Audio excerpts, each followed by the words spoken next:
I had always heard that volunteering for sleep studies was an easy way to make some quick cash. So, when I stumbled upon an ad looking for participants in a remote lab nestled deep in the forest, promising a hefty payout, I jumped at the chance.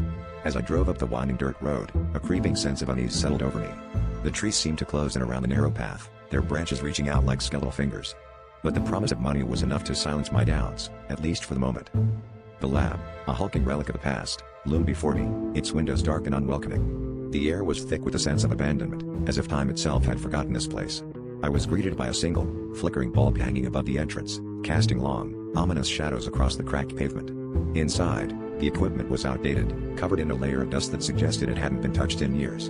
But I was here now, and the prospect of a fat paycheck kept me from turning back.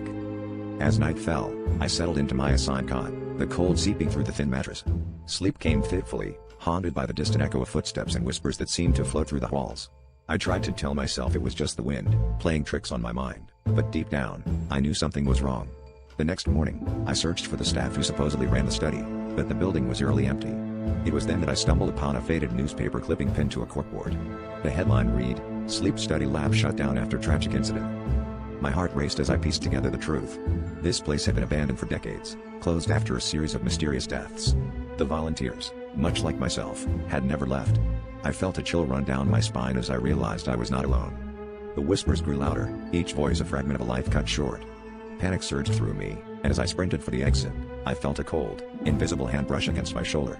I bolted into the night, never looking back, the realization that I had narrowly escaped joining the lab's ghostly residents haunting me long after I'd left that cursed place behind.